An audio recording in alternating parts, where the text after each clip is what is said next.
Horrifying news story. And I need all of you to stop what you're doing and listen.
Greggy Greg.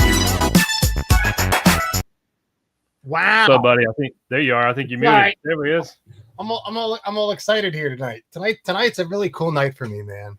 Yeah, look at this, man. We got all kinds of comments coming in already. This is awesome. Well, this is I've been talking to you ever since we began this podcast about the one family I belong to. Right below you is actually the Blue House, the Blue Tie, Senate DJs.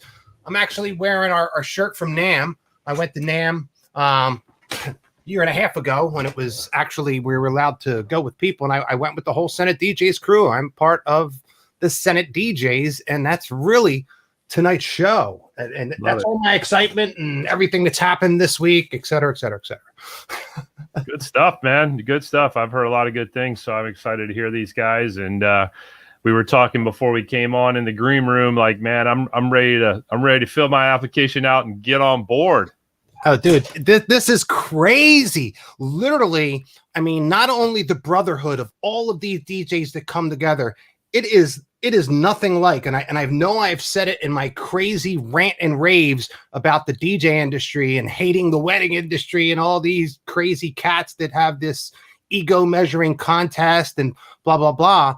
I joined up with the Senate DJs just because of the opposite of that. This is a brotherhood that when I say the encouragement there is enough to stop you in your tracks and you realize like what a brotherhood is about, like what this is about. It's amazing. So I haven't, I had to, one of my top priorities in the next couple of months was getting these guys on the show and explaining to everybody in the entertainment world, that listens all about the Senate DJs. So, well, and the reality is when you can think from a mindset of abundance and you can think from the mindset of there's plenty of business out there for everybody, then the whole thought process of competition kind of goes out the window, and you realize, hey, these are people that really could actually probably help me get better at something that maybe they know a little bit better than I do. And who knows, maybe there's something I can help them get better at. And it just becomes a really good cohesive situation when that happens.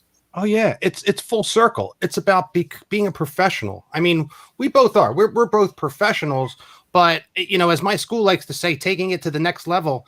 These guys are on a totally different level, and it's once again, it's full circle about what it's about. It's being proud about who you are, being proud about what you do, being professional about what you do at all times, but yet helping out the team, helping out your brothers. It's like a brotherhood, and it's molded. And a lot of these guys are Mason. They're in the Masonic order, just like I am.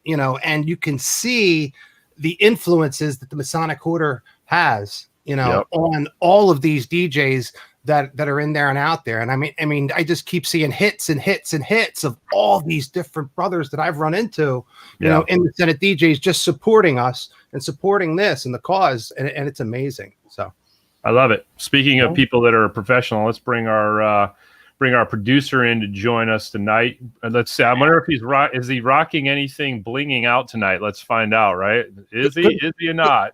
Good question. There What's he doing? Gabe, hey what's up, homie? Chilling. Hey guys. How you guys doing tonight? How are you, buddy? Oh, I'm so excited about tonight's show. Isn't it? Tonight's awesome, man. Yeah. It's really awesome. These two guys that we have on, man, not only are they the founders, they're really good friends of mine. Just and like you are. I told Gabe, and I know I've told David, my job as I turn the half century mark is really in life to surround myself with great people, those people that, want me to go higher in life, achieve more, do better, do the right thing, do the better thing, and make me happy. So this is the culmination of all of that, guys. And like Dave said, Dave's jumping in right now. And you're going to ask, that'll be one of your questions. You're going to be like, what's up with my application? All right, Gabe, that should be one of your questions, because you should be in the Black House. You were in there last year if you weren't bullshitting me, right? Yeah. Yeah, you should have put in an app. So, well, you got the bosses here. We'll ask. And hey, holler. And man, we need to get you as a guest, Too Tough. So call me. We're gonna talk tomorrow. Give me a call. We got to put you on this show. We'll give you the link and the date. And anybody else that wants to come on this show, by the way, please, email us at hello@intheqpodcast.com or hit us up on social media. Yeah, absolutely. Speaking of social media, Dave, what do you want to tell them? Well, I just want to tell them that if you haven't subscribed to our YouTube channel, we ask you to please do so. That helps us, obviously, with the algorithms and getting this show involved or out there on other people to get eyes on it.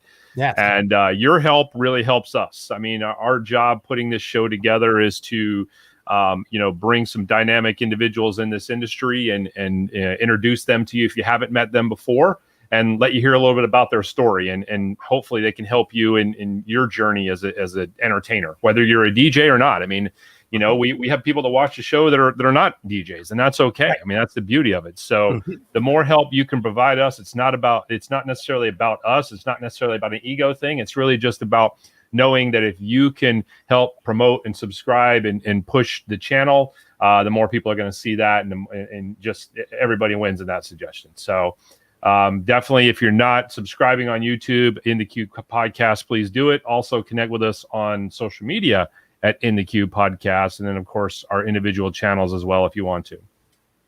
Yeah, hit the like button. Always hit the like button. That's another good thing. And also, Harry, what's up, Harry? I like to say hi to all you guys that are coming out and supporting and saying hi. But hit the like button, share this feed, especially tonight.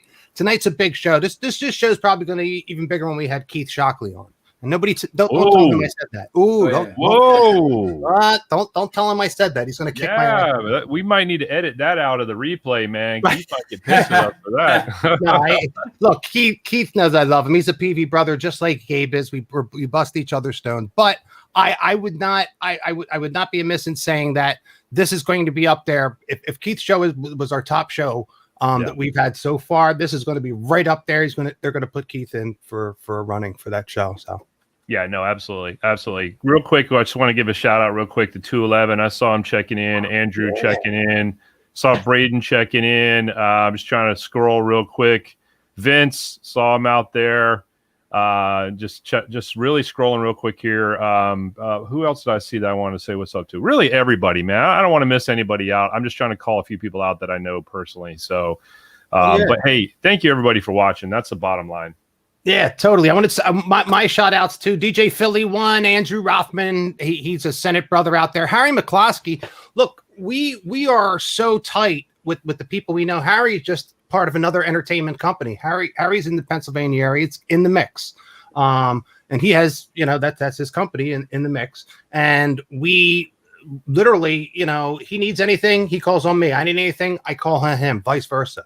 That's the beauty of having, tight friends in this industry. We help each other out, and that's the way it should be, I love it. So I love it. Yeah. Shout out to Chris Rozepski as well, 211. Yep. I see all DJ O. What's up, DJ O? Another Senate brother. Robert C. He's our Reckon Mix. He's up in Boston. So we got Boston checking in too. Yeah. There we go. That's my neck of the, well, not my neck of the woods, but definitely where I'd rather be. Let me say it right. It's Boston. So if you follow Robert in Boston, he has some of the coolest posts because he lives right on the edge of the water, and he is such the sporting dude, man. And he's got so much stuff going on about the water and water sports and biking all around the Boston area. So I just wanted to give him a shout out. Nice. What's up, Natural Aura? Good to see you as always, my friend. Thanks for being here with us. Okay. Andrew said he's back for this week. Hey, Andrew, don't be going to bed early this time, man. Catch the whole dilly, yo. Come on now. Where's Natural Aura? Is Natural Aura in Florida? No, he's in New York, I believe. Aren't you, Aura? I think you're in New York. If I'm wrong, I'm wrong. But I think he said he's in New York. All right. And another Senate brother who we also had on the show, Millie Mill. What's up, Millie Mill. Million. Jeff Rush. Here's another, past guest. And trance music DJ extraordinaire. So yeah, there we go. Brooklyn, there we go. Zaz, this is who I was looking for. Zaz, what's good, Zaz? That's who I saw earlier and I forgot. What's good? Good to see you. Providence, welcome, Zaz. And Brooklyn can talk to Dramatic a little bit later when we have him on. So, you want to recap last week? Man, I'm so damn well excited about this week. I damn near about forgot what we talked about. Oh yeah, Pro X. Shit. How could I forget that? How could I forget Pro X? Yeah, no, Gabriel, our newfound buddy and potential sponsor. Yeah. I was supposed to hook up with him last week. We were all so busy. I'll be hooking up with him this week, and we're going to be talking, some different business senses. So we're going to bring him into the mix. Speaking of Pro X, I grabbed me one of those what do they call them, cell phone holder gimmick deal type things, man. I grabbed me one of those. All right, it came that quick. Wow, it came in that quick. I already got it, so I can set my cell phone next to me right here and be friggin' eye level all in my face, but I can see what's going on, right? All right, so I'm it's all good. now. Oh wow, it has a nice heavy bass on that. Little gooseneck, big ass heavy bass. Look at that shit. Oh, look at that. Oh yeah. Oh yeah. Oh, and you can close it down too for like travel. Yep. Yeah. Oh, so absolutely. It comes with a couple of other, just like all their cases. You know what I mean? Just like a nice carry case. Oh yeah. You know what I'm saying? All well padded and shit. That'll satisfy my bag fetish. Oh, look at that. You can actually clamp it to the side of the table too. Oh, that's great. Yeah. So it's got like the two other clamps. It's got like a table clamp and then like I think it's like a clamp if you want to put it around like a speaker pole or something like that. How much was it, and what's the model, just for the people listening in the audio only replay, Dave? So it was $32, right? And it is the I believe it's called the X Mobi.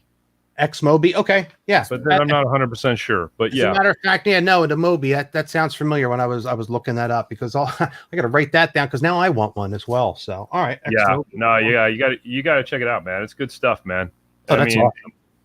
I mean, I love this gooseneck. Like literally, this thing's right in my face. Like bam, you know what I mean? Mm-hmm. Nice. No, that's very. How you doing? Sorry. Dave, I'm digging that shirt. Funkmaster Flex. Yeah. Fantastic Q&A session at the DJ Con one year. Yeah, man. Yeah, no doubt about it. There's some good people on this shirt, man. Yeah. Very cool. Oh, yeah. We ready to get this thing rolling or what, man? I'm jacked up. You guys got me excited. It got me going all up in my face here. Yeah, so we did our whole thing. You want me to read through it, and I'll go as quickly as possible here without my glasses? Let's do that. One other thing. I'm 99.9% sure that we have our show soundtrack now. We should have that by the end of the week. So we will have our official show song to kick off season 2, which is only 2 episodes away. Believe it or not, we're only 2 episodes away from season 2. Great, I got to get to work. Right, and then we have some good looking logos. I'm going to show you pretty soon. So. Oh, cool! All right, awesome. Yeah. So we're in good shape there. Sorry, I just want to throw that out there. That's give fine. You time to get your glasses on and get your old man reading on and be ready to read these bios. Stop. These are my real glasses. These aren't even my cheaters. All right, my bad. Cheaters work better. All right. Anyway, let me focus here. We have 2 guests tonight. They are the co-founders of the Senate DJs. All right. We got DJ Sojo and then DJ Dramadik. I'm going to start with DJ Sojo. All right. A DJ and a producer. Look, this guy, he has a commitment to his dream and a passion for greatness. All right. And a fire to succeed landed him where he is today. And he started over 18 years ago. And basically at the age of 17, he began to train his ears on an old set of Technics 1200s. So those that are turntablists will know what I mean here. With his first attempt to mash up 2 hit records, the magic of music was unlocked. So starting off in a mobile DJ company called UltraSound, Sojo learned the art form of reading people right from the start. All right. He started to make his way through the local New Jersey, Philadelphia nightlife circuit and held down major residencies in some of Philadelphia's best venues, like Egypt, Shampoo, and Flow. They molded his style as a DJ. All right, having his love for multiple formats of music, and I can attest to that. I mean, I love he's so eclectic like I am. I love what he plays, and I love listening to him. He has so much experience playing all of these multiple formats live that the next step he figured was radio. So he's done mixed shows with Philadelphia's 96.5 The Point and Wired 96.5. But he had an idea that brainstormed with a friend and the other gentleman that's on our show, his buddy DJ Dramadik, they put him on a path to a brand new path we call the Senate DJs, okay? A union of leaders and elite DJs with their own brands, crews, and movements. Their interests and beliefs all fall in the line of working together to share their art with the world. That I slowed down because I wanted you all to hear that. That is so important. Soho took his DJ talents and incorporated them visually to display to any size crowd. He is the ultimate video DJ, and we'll ask him a little bit about that later. So in 2014, he teamed up with German equipment manufacturer Reloop, officially endorsing the RP8000 turntable and adopting his first sponsorship with the professional company. Which is such a promising future. Soho has blazed the pathway that changes the game forever. All of his hard work and education made him a force of power, leaving nothing off limits. So, go ahead, bring in Soho right now, and then I'll read as we bring in Soho and applaud for him. Let me finish. Thank you guys with Dramatic. All right. So, despite the trouble that he got in, this episode. What's that? He would like to ignite. Oh, the fuel that has been driving him as a DJ for over 18 years as a professional DJ. He'd frequently travel from his native home of Atlantic City to Brooklyn, New York to visit his mom. That is awesome. God bless you, man. His experiences in Brooklyn would help to expose him in the world of DJ to the world of DJs like DJ Red Alert, Jazzy Jeff, EPMDs, DJ Scratch, Jam Master J, and Kid Capri. Dave also would look to these legendary icons as major influences as he evolved and expanded his career. He worked in New Jersey and New York, and he has earned the moniker the Brooklyn Jersey Express. His DJing career fully began at the age of 14 when he got his first breaks as a DJ for WLFR FM 91.7. Richard Stockton College's local station every Friday. He kept South Jersey listeners in tune with the latest hip hop from around the country. For the past 18 years, he's continued to bring his unique style to the masses. He's also DJ'd with artists such as Nas, Busta Rhymes, Notorious B.I.G., and the Wu-Tang Clan. He's also DJ'd on Philadelphia's Power 99 FM and hosted a Saturday mix show on 93.3 The Buzz. He began to flex his creative muscles and expanded his talents into production. He produced many records for many popular artists. You can find Dramadik, Dramadik, in the hottest nightclubs in Philly, New Jersey, and New York. He does it all. Nightclubs, parties, celebrity parties. This guy is hot. He's got a massive collection. He's also a video DJ. He's been in the business for 15 years, and the best is still yet to come. So, and he's also video DJ, turntablist, remixer. Bring him on in, DJ Dramadik. I am trying to bring him in. We're having some technical difficulties, but we're doing our best to get him in here. This might be working. I got him. We got him in here. It's okay. I see him in the corner down there. D-Matic. Yeah, guys, what an intro. I really appreciate everything. This is awesome. I really appreciate you guys and all the nice words you said. I just want to say that real quick before we get things rolling. Absolutely. It's awesome to be here. Look, it's you both of you guys, since I met you years ago, and I always said it from the first year I met you. I had to stop and I had to tell you how awesome it was because of what I did and all the DJs that I was involved in, and how literally 80% of them, it was a bunch of crap. It really was. And it also evolved into, and I saw it when I was younger, as these DJs got older, everybody had an ego, and they were afraid of this. They were afraid of education.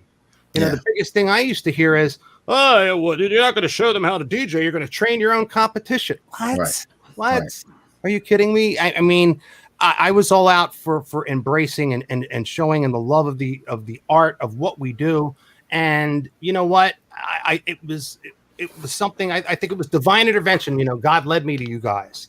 And Absolutely. he did that for a reason. And I am proud, to wear my colors and be represented, by the Senate DJs. It's the proud thing to do. And that's why I preach. and I preach on my shows, and I preach literally everywhere about the greatness of networking, but the greatness of joining a great organization just like the Senate DJs. And there's not too many out there. There are a couple other out there. They are. Yeah, and they're some great DJs, and they've got great goals. But I think our guys, I don't know, man. I feel the love so much more. And that's why I came out the NAM for the first time, because of you guys. Yeah. So, yeah. And that's a great trip to make, man. Just to touch on it all, this is something that's been progressively changing throughout the last 11 years, and I think anything successful that's going to last has to be honest with itself, where, when you start your journey, you don't know where it's going to take you. You just got to know that your moral compass is guiding you. And we're in a profession that I have some very strong opinions about. I've been doing it for a long time. Dramatic's been doing it for a long time. And you see where our flaws come from as a collective. And, when you have something like DJing, especially the popular form of DJing now, at least on the nightclub circuit and in the local US territories, it's built off of a battle culture. Whether it was turntablists or, people battling in the routines, to competitive companies bringing out louder sound systems in their urban areas, to competitive mobile companies fighting on prices for weddings and holding standards. But what I found was it was a dog eat dog complete type of situation where there's nobody helping anybody. So the entire art form stays at a low lull place because there's no format for success other than learn from and move forward. So starting the Senate DJ started off as just me and Dramatic realizing we were different, realizing we moved different, and we wanted to build something that wasn't chasing money. Something that was chasing quality, something that was chasing people and giving people an option to, use their networks to merge in and add some light to each other's situations.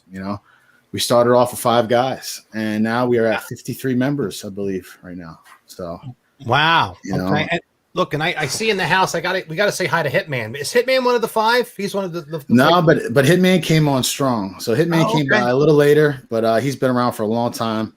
Hitman, what number are you? He might be 11 or somewhere around there. I can't keep track anymore. He is strong. Every time I met him, I think the last time I met him was at the dinner we had for Christmas. Yeah. And I just figured because he's so strong that he was one of the 5. Can you name the 5 guys that you started off with? The first 5 were me, Dramatic, DJ Biz, Ronnie D, Jay Ski, and then 5 Venoms came on about 2 weeks later, 3 weeks after we started it up. But so there was technically 6 soon. The first 5 was first few weeks, but we knew we were onto something, and seeing everybody go so far. And, like you mentioned, masonry, and we learned a lot. And Dramatic and I, even before any of us decided to take that step, we were inspired by a lot of the esoteric mystery around Freemasonry, but we were also inspired by the will to do good and do better, and push each other to the same place. So when we originally created this, there was a little bit of that in there, even though we haven't took the dive ourselves to join a lodge or anything like that. So we created this system.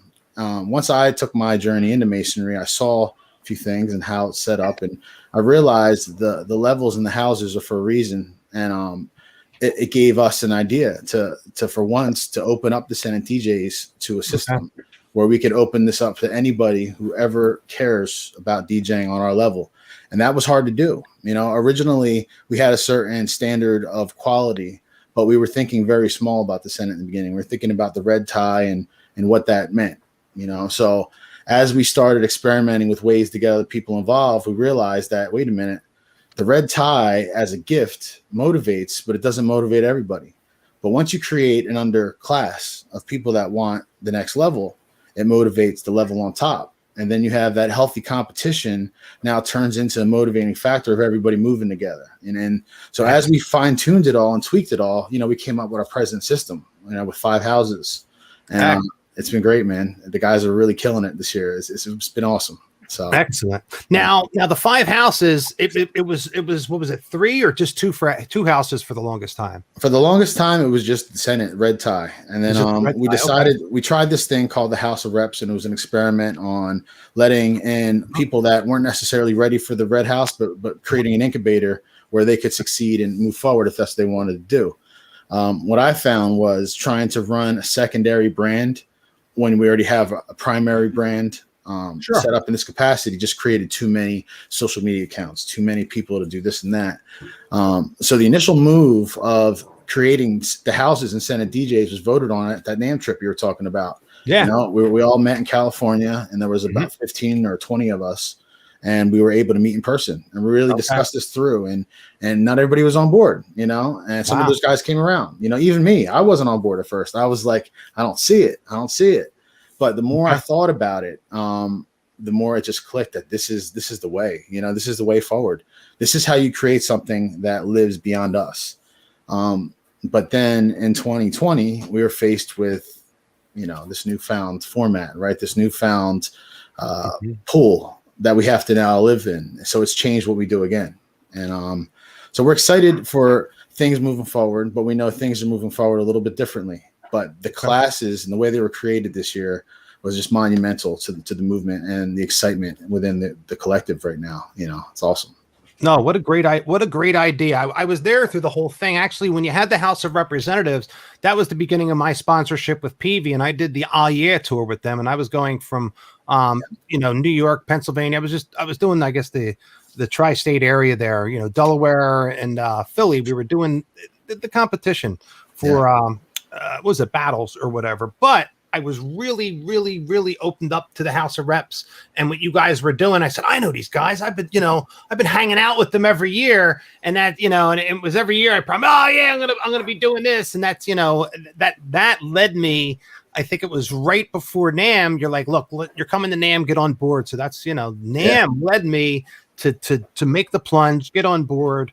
And, you know, it's been all uphill ever since. So that was like, yeah, that was fun. If you watched the intro video, you'll see that a lot of those in pictures that I have in the intro video, I mean, there's one of me, you, Brian, everybody, the shots you guys took down at either the expo or at NAMM, the shots of me and Nico, me and K-Fry, me and Caution, you know, right in front of NAMM, all of that, you know, and that's helped build my career. So bravo and thank you to that. Absolutely, man. Absolutely. Bravo and thank you for all entertainers that do this, because look, man, you're talking to an old head here that has been through the ringer with, you know, the largest entertainment company in the East Coast. I mean, I was hiring guys in Hawaii, for Christ's sakes. I was hiring guys in Manitoba, Canada, and Winnipeg, and Nova Scotia. I mean, it's we got to talk about or that Minnesota, later. don't you know? You're holding out on the scenes, man. You know, but it's. I never found the level of professionalism like I found with you guys. So, you know, appreciate that, man. And I have to say bravo, you know, to the both of you guys. So, Gabe. Yeah, I absolutely love the brand and the mission that Senate stands by. It's fucking amazing. And, you know, beyond the classes and the collective, where do you think you see Senate going in 10 years, 20? To continue your legacy? Yeah. You know, that's kind of where our head's at right now. You know, COVID kind of taught us that the art form is in dire jeopardy. And I'm saying that not only because we've been forced to stay at home. It's because of a number of things. It's because and this is an unpopular opinion, but my personal opinion is music happens to be old media.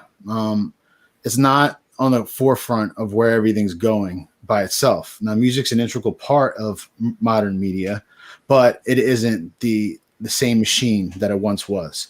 So if the music business has changed so many times since our conception, we had a job that was forged because of the business of music. So now that the business of music has changed, it's time we embrace change again. And for the Senate, we're growing as some of us age, as some of us come in as new blood. You know, we have some 21-year-old guys in the crew, and we have some guys in the 50s. So it's important that we create a habitat that keeps everybody interactive as long as they want here on this planet. So a lot of our talk, besides the obvious content creation, live streaming, and DJ centric content, is creating a nonprofit division, Senate DJs, that focuses on the preservation of our culture and art form.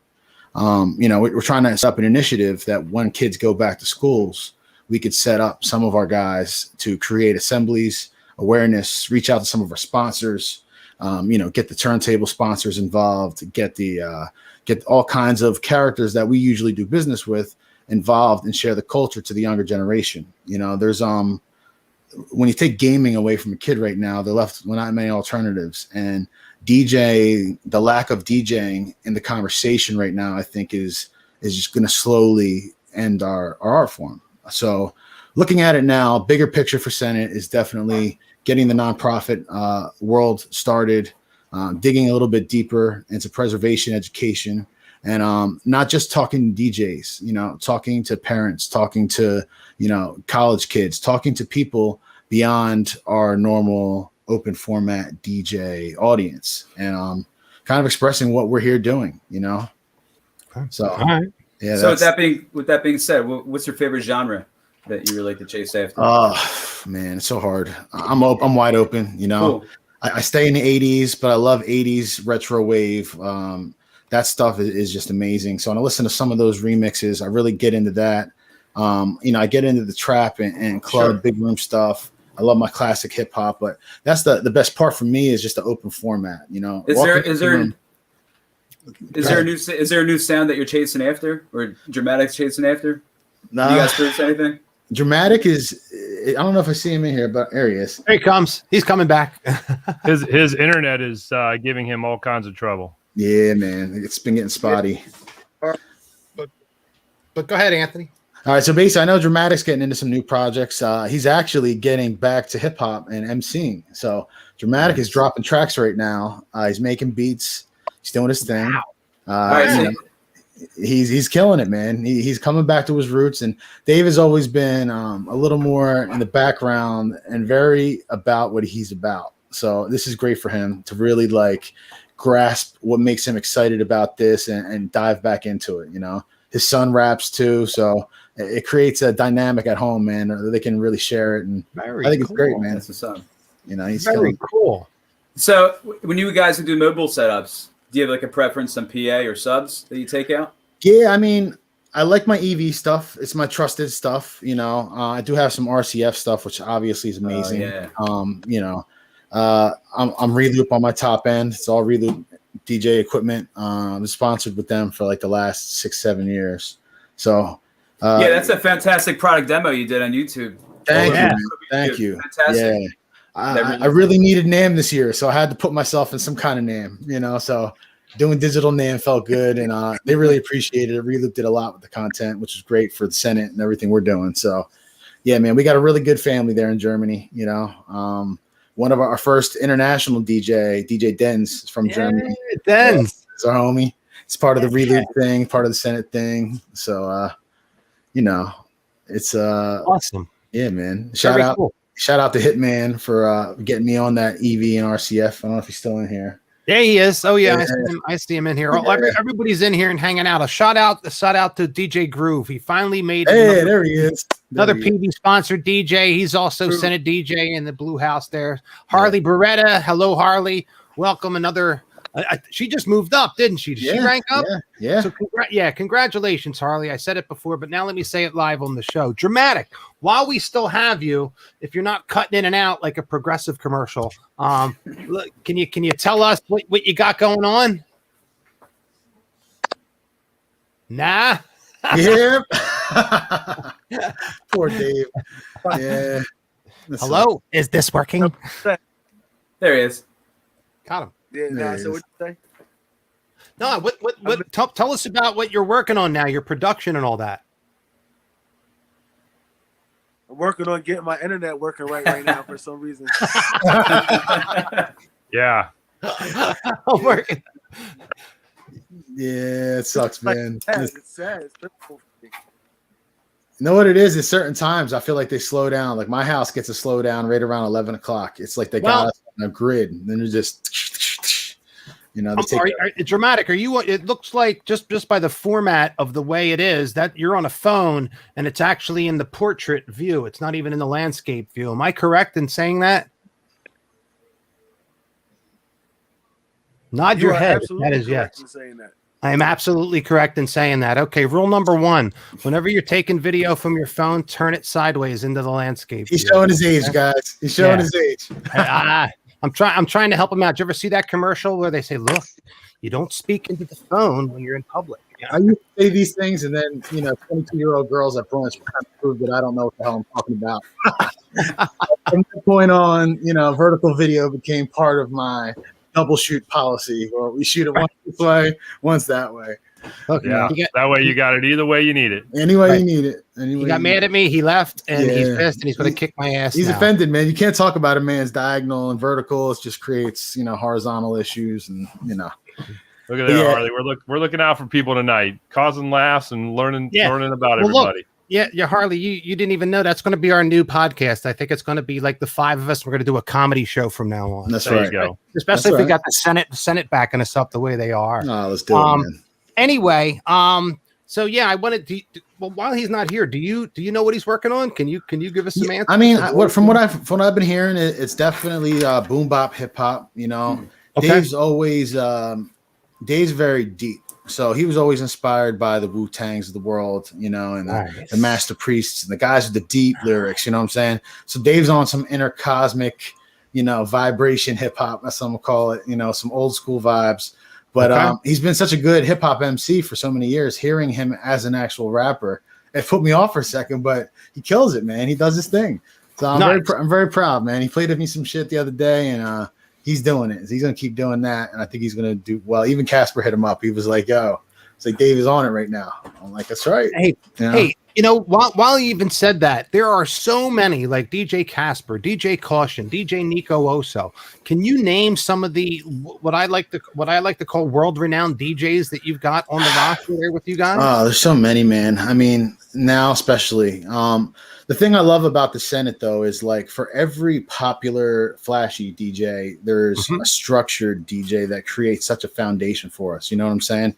So, like, the best thing I could say is every rock star needs the person who's making the phone calls and handling the business, And if we have too many rock stars, then we get to a point where we create holes and gaps in our group. So the beauty of the Senate is there's so many dynamic personalities. Like the DJing brought us together, but it's just the thing we have in common. It's just a love that we share. Everything else that brings us together is our, humble attitude, which is why the current layup is important because, like you said, it's a very abrasive world we're in with DJing. So when you have a humble, friendly group of people that are welcoming, it creates the will to want to be there and want to build, especially when you see the eclectic group of, we started off as an all-male group, then Kelly got involved and Kelly started doing so much for everybody. And then we changed the class system. So Kelly's in and then Harley is in. So now it's beyond a brotherhood, it's a collective. It's brother and sisters in there. And there's no lines or limits to what we're doing. There's track that we haven't even ran to yet that we've already put down. And there's places we haven't even gone yet that we're aspiring to. So, in the crew, from founders to guys like Hitman who are Soul Foundation and who have literally fit the bill for some of the things to push us forward. From guys like you, on the ground level who run around that expo floor and make sure everybody knows what the hell we're doing and make sure they hear the site, picking up a microphone, the NAM footage, that NAM video, we were running it. Oh, dude, it's so funny. He's talking about caution and he's going to, don't leave your wallet around this guy, That was cool, man. Yeah, with all that personality. That's why NAM's so important because we get to all take a vacation to California together to celebrate music and DJing, what we love the most. And we get to put ourselves next to lifelong idols and people that really meant a lot to our journey in DJing. So those bonds and the expo, people see that and they're like, you know what? This is what they say it is. And I think the reason we've been able to keep it that way is because we never, ever, ever made it about money. You need money. Money's very important, but this couldn't be about that. And that's why I believe the nonprofit direction is the move forward, because it opens us up to government grants and a new style of doing business and gives us a bigger reach to start single-handedly correcting some of the issues I see. A lot of people talk about AM and why he was so pivotal, and he was pivotal because he cared. He cared about sharing his success with the people that he admired and aspired to be. And so what he created with Dexstar, people were like, oh, well, AM's gone and it's never been the same, and it's never been the same. And they're right. It's never been the same because he sacrificed a lot of his own light to share it with people. So I believe in my 25-year career, I was never more proud to do what I did than that time period when he was really putting us out there as a culture. So, you know, even right now, there's the DJ AM entire setup from Dusk nightclub is right 4 feet away from me right now. The shoes are on my wall. You know, wow. when Dusk closed, you know, it was important that landed somewhere. And so the Senate's got that now, and that's our North Star. You know what I'm saying? That's what keeps us moving forward. And you know, that's why I personally go so hard. And because you guys go so hard for me, it motivates me, you know, and seeing where the new houses are going and seeing all these new talents on people, you know, whether it's music related or not. You know, there's guys in here that are doctors in the ER during COVID. You know what I'm saying? There's guys in here that are, you know, have their own businesses and contractors. There's people in here that do all kinds of things. So creating that network of people to help out in a world that we're entering right now is just priceless, you know? So, you know, every member, no matter rock star or not, you know, I'm glad to have them. And for the full list of Senate members of our Red House and above, you can go to senatedjs.com. And on senatedjs.com, under our active roster, you see our social wall. On that social wall, it'll show you everybody that puts a Senate DJs hashtag up. You'll get to see all the members. And we're actually working on adding every member of the collective to a page on senatedjs.com. So that's one of our spring projects. Very cool. Yeah, so it's good, man. Everybody needs a little shine.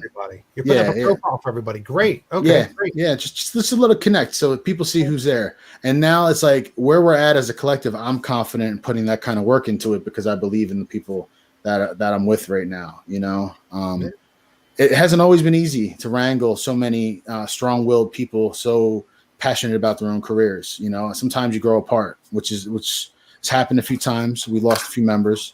But it's all part of the process. When you become a Senate DJ in the upper houses, you get a number, and that number never goes away. If you leave the collective, your number is still your number. So we have an open door policy. We've never really had a member leave that did anything unforgivable. So we've always had an open door policy to let anybody back in because, you know, life changes and we change. Sometimes things that we can't make time for come full circle and become something very important to us. So we've always been try to lead with a humble foot, you know, forward. That's kind of how we're set it up, you know. All right. Dave. I just submitted my application. So. There we go. Love it. I love it. It didn't forward me. It didn't forward me to the payment page, but I'll give that to you when we get offline here. I'll give you whatever payment you need. I'm sold. So the way we set it up on the website, there's a processing fee of I think it's $5. It's something to keep it honest. You know, we don't want people just signing up because they did 15 applications. You know, we want people to really read the disclaimer. Like that's important.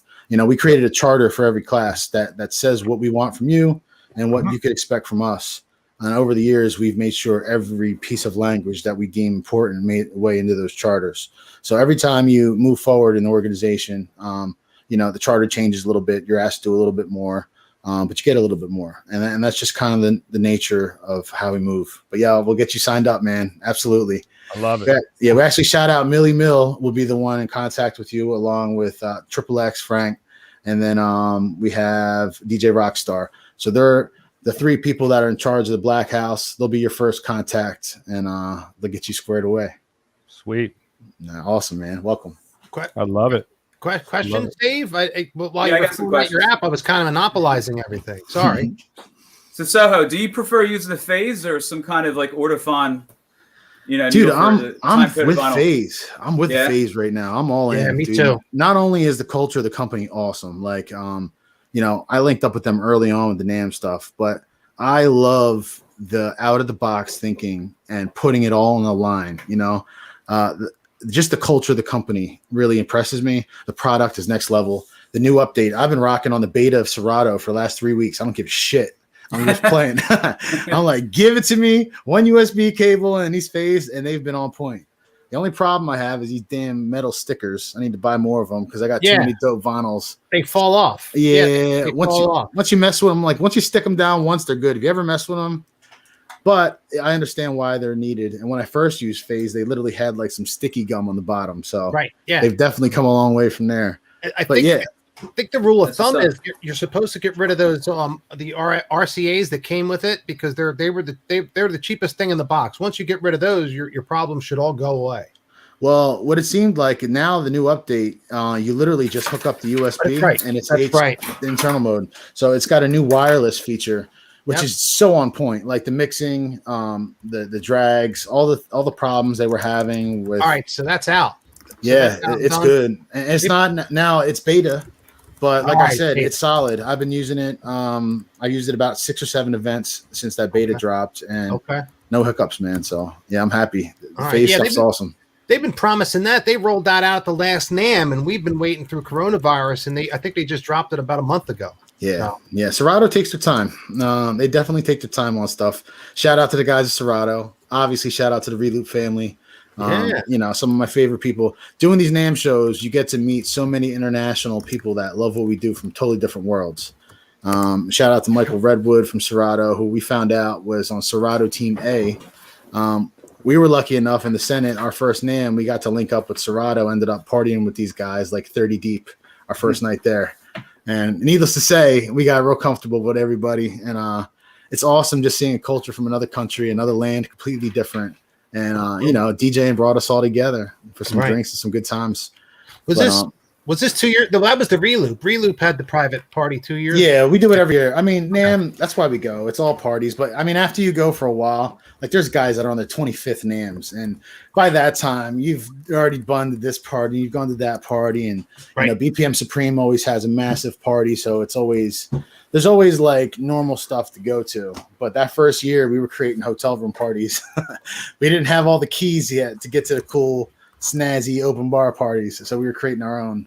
But again, it's the culture of traveling with each other and spending time at home. We do a weekly meeting in the Senate DJs on Mondays where we zoom in. And throughout COVID, it's been a little shaky. We got it going again real strong now. We haven't been missing a meeting. Instead of tonight's meeting, the guys are in here. That's why everybody's supporting, checking out what we got going on. They hear me rambling this crap all day long. So this is and you and they know my excuse why I'm not there on Mondays anymore. Of course. We even created a Sunday meeting just for this guy. I know. So, thank you. Yeah, absolutely. You and Denz, because Denz in Germany has the same issue. This time on Monday, he's checked out. Dramatic. Yeah, there he is. There he is. He's back. He traveled. I know what he did. He ran next door to the people next door. He says, "Yo, I got to use your internet. I'm on the queue." His Wi-Fi key. That's right. Now I had to grab the laptop. Yeah. It's all good, man. So anyway, the question was to you. Can you tell us about your latest works and what you're producing and what you're working on now, what you're doing, and where we can find it? Right now I have so many different projects going on right now, as far as because I do a lot of scratching on people's records. I do beats for people, so it's coming from all different angles, different label situations, different artists that I've been messing with for years. I'm working on a couple projects myself with my son. I'm also doing some MC work on a couple of things. I'm gonna keep everybody posted when everything's coming out, and you can go find it. You know what I mean? Okay. All right. Yeah. Here. They asked Soho the question. Are you a phase guy too? Did you make the jump? No, I did not. You did not. No, I like it. Not like I like it. I do, but I don't use it right at the time. Right now, I don't. Okay. I didn't know. Look, I made the jump just because I forget. I think it was Millie or somebody out there was playing, and they had. Yeah, I saw Millie playing at the International DJ Cafe about a year ago with them. I was like, oh shit, I'm Millie was really, because he had them. I think he let me play around a little bit, and I felt them.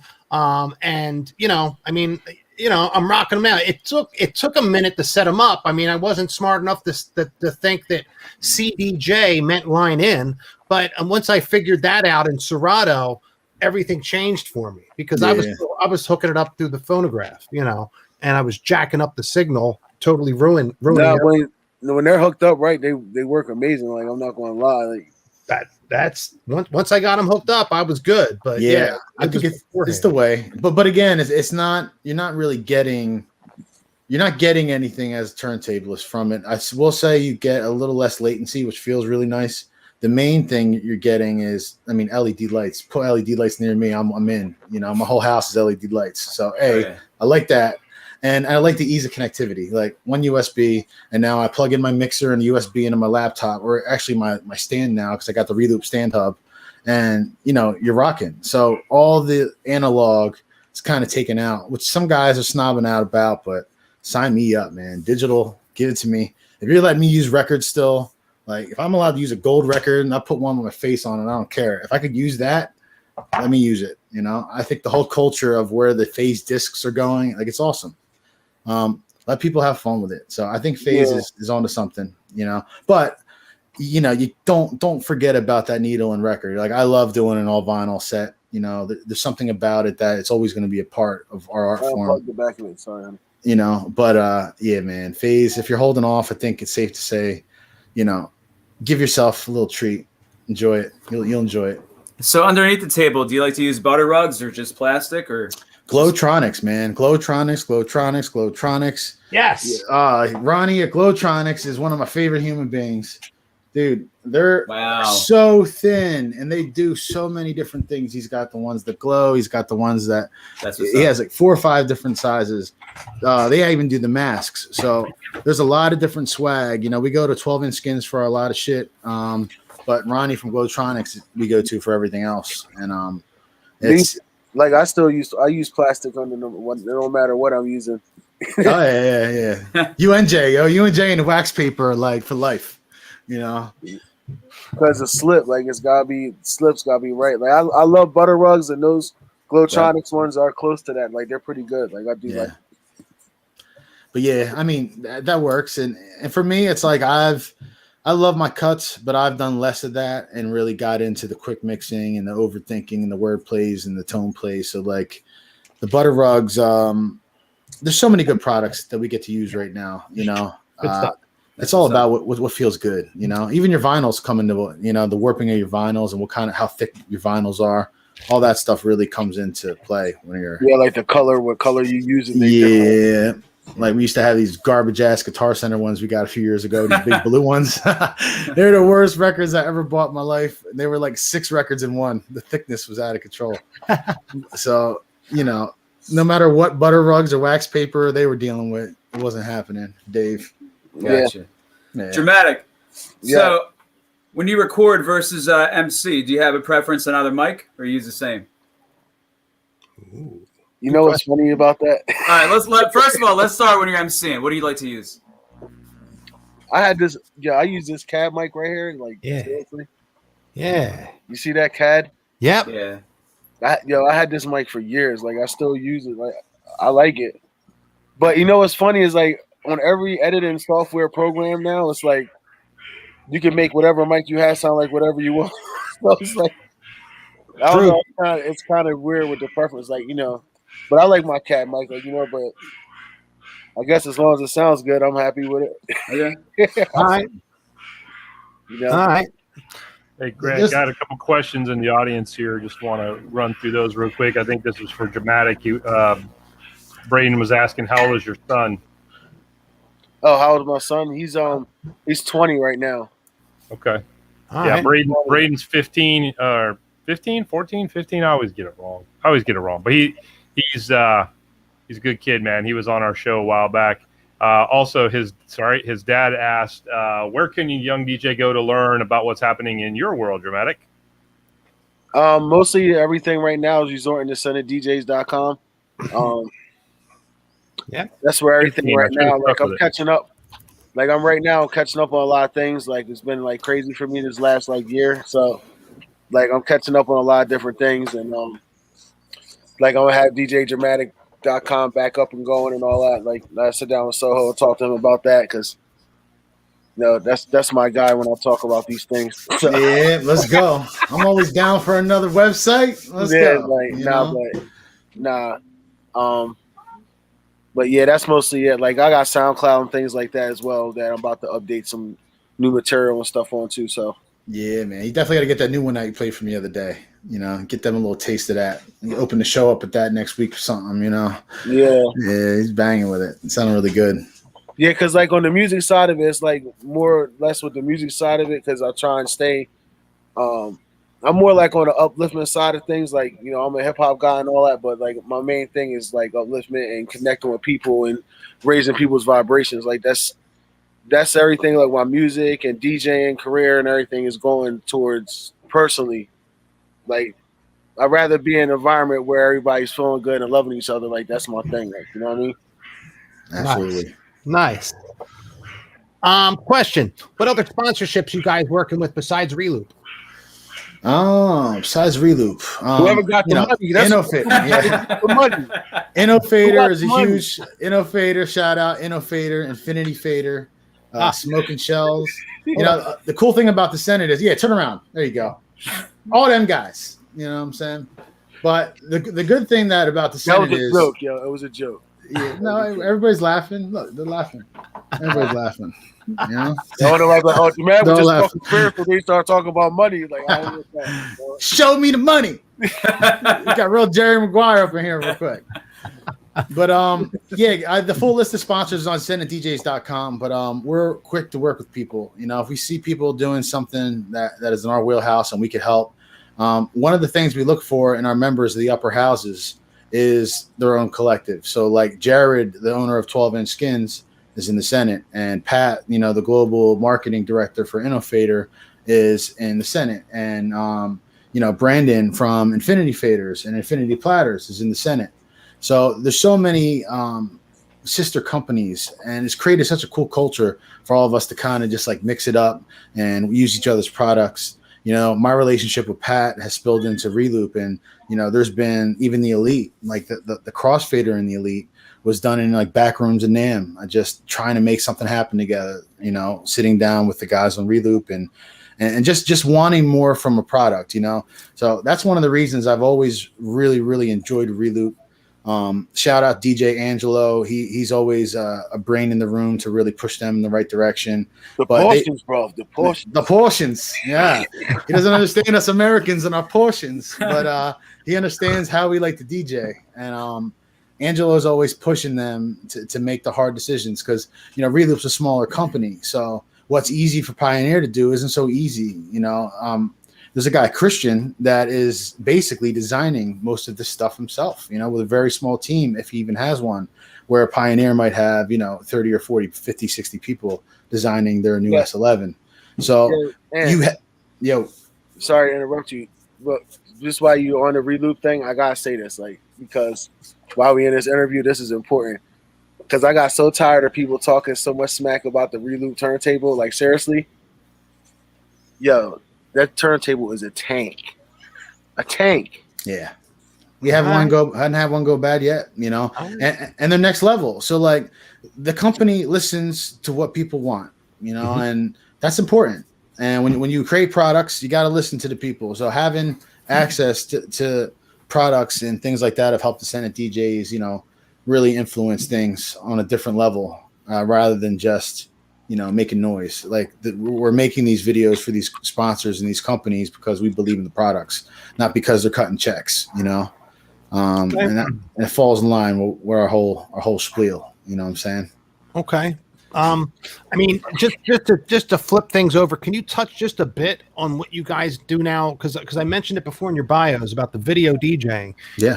Can you mention a bit about that? I mean, yeah, we had a question, and Dave will put that up in a minute. But just give us a Let's just get into it, right? Video DJing. Please. When it comes into video DJs, it's a very, very strong collective. Shout out Music Video DJs. It's an actual group of guys I'm part of. Okay.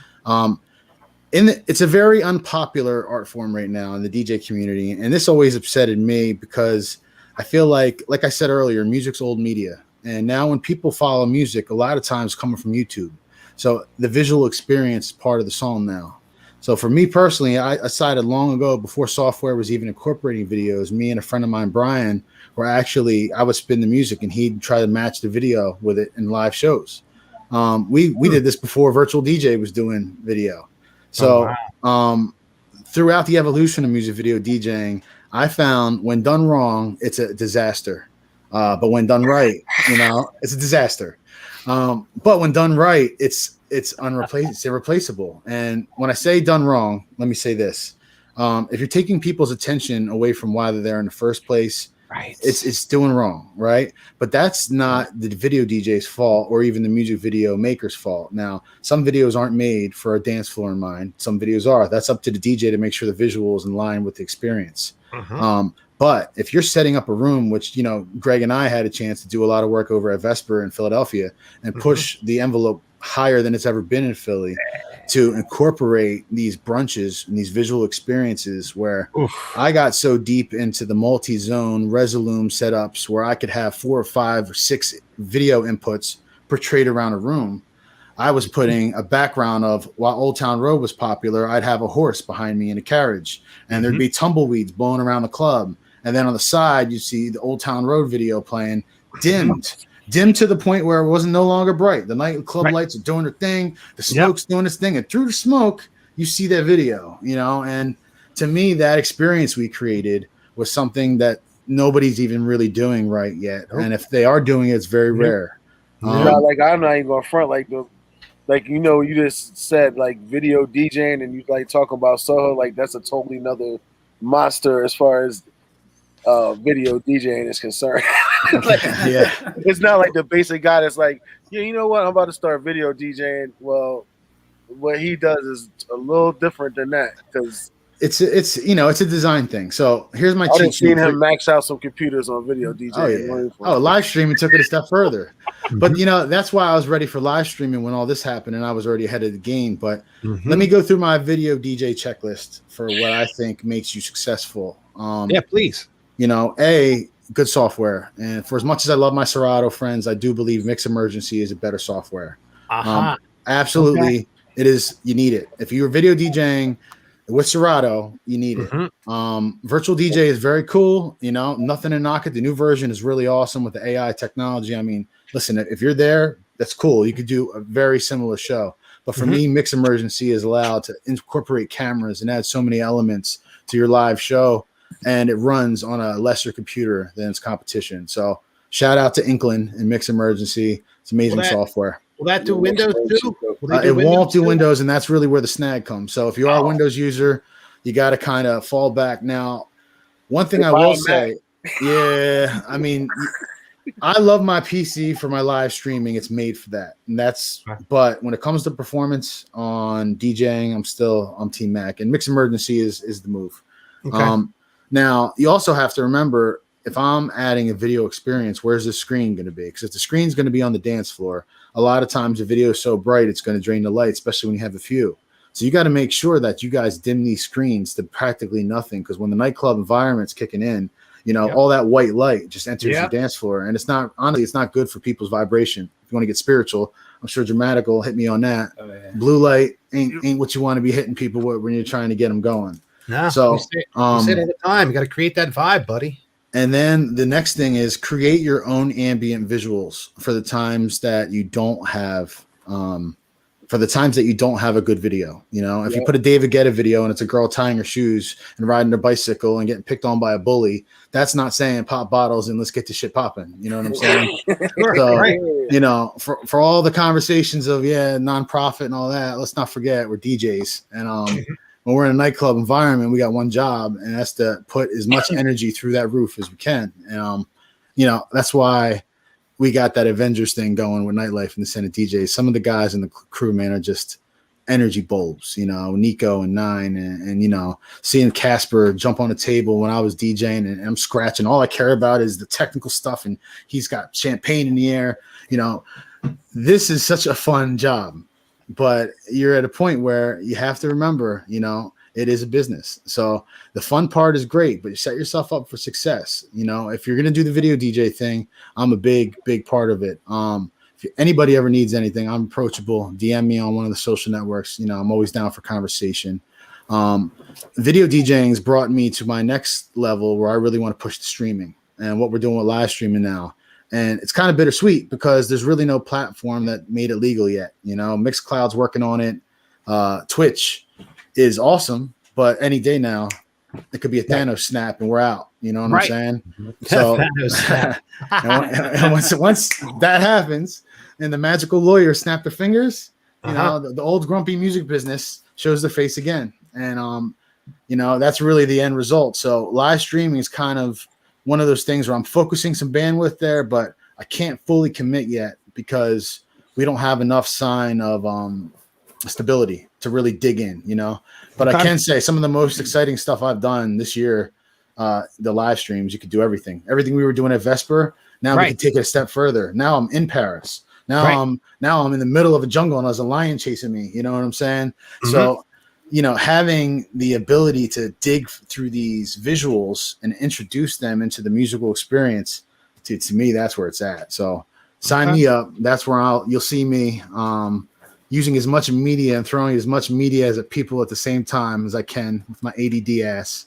But, you know, I think for us, you know, DJs, especially moving forward, we're a maestro of energy, you know, whether we're using household names like DJ Khaled, who have used their networking and their marketing to create this DJ persona, or, you know, guys like in the crew, like the young bucks coming up, like K-Fry, you know, no matter who you are, your persona is important. You're in the entertainment business. Your talent is important, but don't ever forget that normal people won't understand your talent as much as your DJ brothers and sisters will. So don't focus all your time there, you know, learn the business and get with people that could help you along your way. And that's kind of what we're about. You know, none of us got it figured out. We wouldn't need each other. We need each other because this world ain't figured out. And having some people, privilege, bro. For real, and having That's people profoundly said. You know, so you know, your wealth in people is important, and I think that's one thing where we all have a great thing going for ourselves, no matter what's going on. So, you touched upon Twitch. Gabe mentions it a few times to check you guys out, you know, on your Twitch channel. Oh, it was ridiculous. As Key Shockley would say, that's just bananas. Fantastic. Yeah, I love how you like the video audio. And aside from using Resolume, do you ever use like Premiere to stitch your tracks together with the video? Absolutely. Yeah, absolutely. Okay. Yeah, Final Cut. I'm a Final Cut guy, but I like Premiere. Okay. You know, I'm an Adobe Master Collection guy, so I got all the creative stuff. But when it comes to in and out stuff, Final Cut's really good. A lot of stuff's done in Final Cut, man. Honestly, you got to put the pre-work in. The success comes from the pre-work. And for people that are really looking, there is some websites out there. I'm gonna give you one, and I ain't giving you nothing else because you got to do the damn homework. All right. But Motion Array, okay? Yeah. It's $30 a month. Get your ass on Motion Array and put the work in because there's so many visuals. You could create anything you want. It's $30 a month, and you now own the rights to use that in your creative projects. Nice. So that is one of my 10 sources for video footage.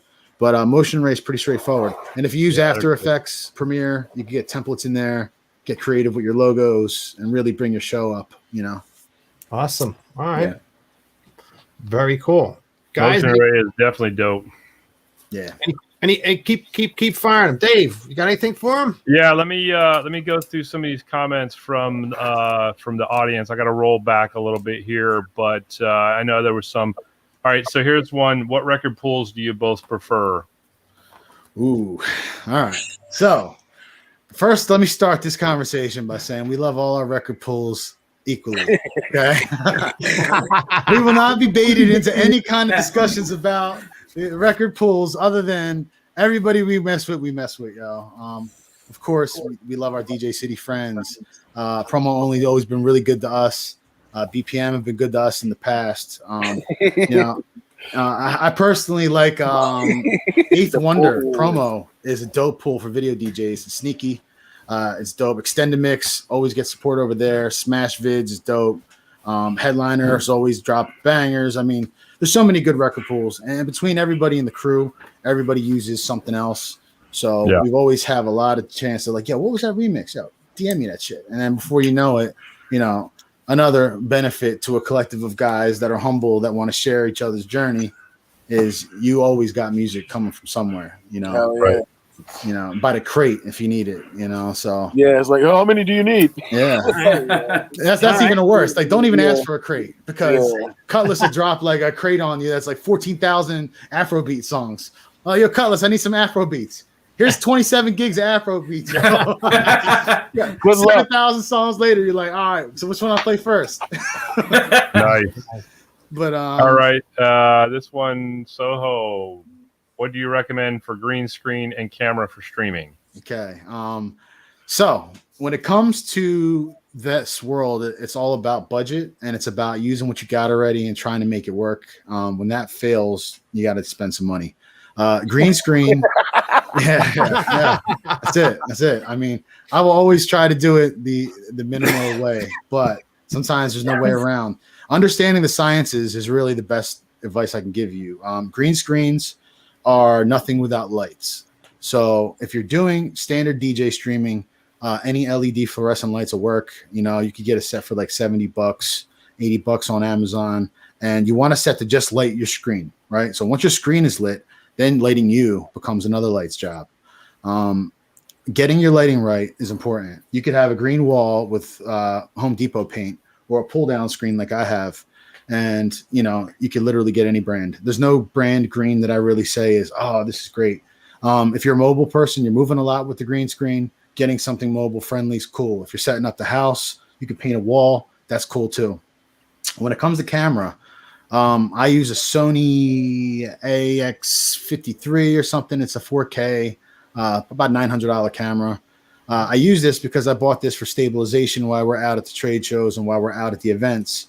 It's got a lot of zoom capabilities. It does not, however, have a webcam mode. So I got to run my stuff into like an Elgato box. So, you know, so if you have great. Yeah. So all those, there's like 5 or 6 different brands. I think Aver Media has got one of the ones I use here. Any camera with an HDMI out will give you a nice picture if your lighting is done right. There's even an iPhone app called Epoch Cam. Yes. So, yeah, all right. If you have a good iPhone, dude, Epoch Cam is dope, especially if you hook up a wire right to your computer. It turns your iPhone into a webcam. Good call. You know, Logitech's got a nice one for about $150. It's like a C190 or something. Yep, C90 or something. Yep. Yeah. Nice. But lighting is always going to be the most important thing. If your green screen's lit, another trick is keep yourself at least, if you can, get 6 feet away from your green screen. I know nobody wants to be 6 feet away from anything anymore, but 6 feet away from your green screen helps the green bleed from coming back on you. So, you know, some of our guys have like, you know, a white mixer or a light color mixer. That green will actually jump back onto your gear. That's when you see the keying happen, and then the gear turns invisible. So a lot of that happens just from being too close to your green screen. If you're a tight area, blue screen might be the move for you. Blue screen doesn't emit as much lighting off you, and it just needs more light to get lit. So you might have to spend a few extra dollars on some lights. But if vertical distance is an issue and for your setup, check out some blue screens, and it might be the move for you. Okay. Nice. All right.